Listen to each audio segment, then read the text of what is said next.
नमस्ते सबैजनालाई। यो चाहिँ बहिनीको हल्दी रसम गरेको भिडियो हो र एडिट गर्न समय नमिलेकोले अलिक लेटली सेयर गर्दैछु।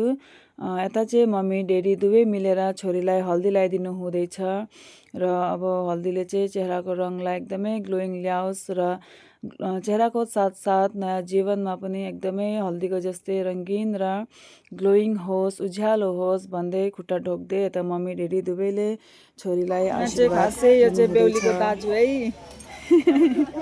बेहुलीको दादा यता चाहिँ हाम्रो घरको अझै हुनुहुन्छ, अझै चाहिँ एकदमै बिमारी हुनुहुन्छ र पनि अब नातिनीलाई हल्दी लगाउनु आउनुभएको छ। यता हातमा लगाइदिनु आमा, खुट्टामा लगाइदिनु हुँदैछ नातिनीलाई, कान्छी नातिनीलाई।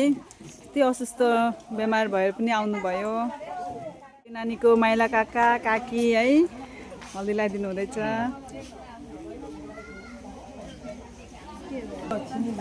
बेहुलीको साइली काकी हल्दी लगाइदिनु हुँदैछ।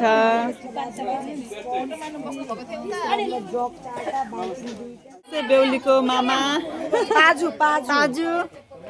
मामा भन्यो नि पाजु। अनि यता चाहिँ बेहुलीको माइजू यता हल्दी लगाइदिनु हुँदैछ।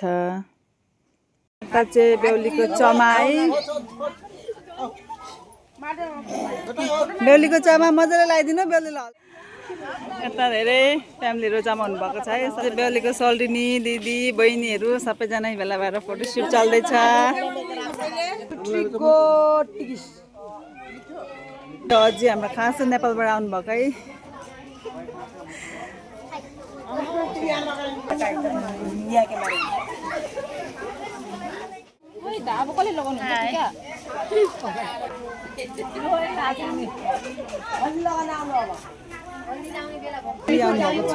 लगाइदिनु हुँदैछ हल्दी। र चाहिँ हाम्रो घर चाहिँ एकदम प्यारी साइली काकी, प्यारी बहिनी। बेहुली पुरा पोज दिएर आएछ नै हो। भेनाजु पुरा सिकाएर आएछन् पोज दिने। फोटोग्राफर भेनाजु, साली नानी पुरा पोज दिने।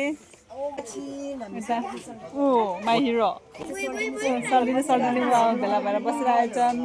हाम्रो प्यारी भाउजू बल्ल बल्ल टाइम पार हुँदैछ। हल्दी लगाएर सक्यो र यता नुहाउनुको लागि पानी पनि रेडी छ।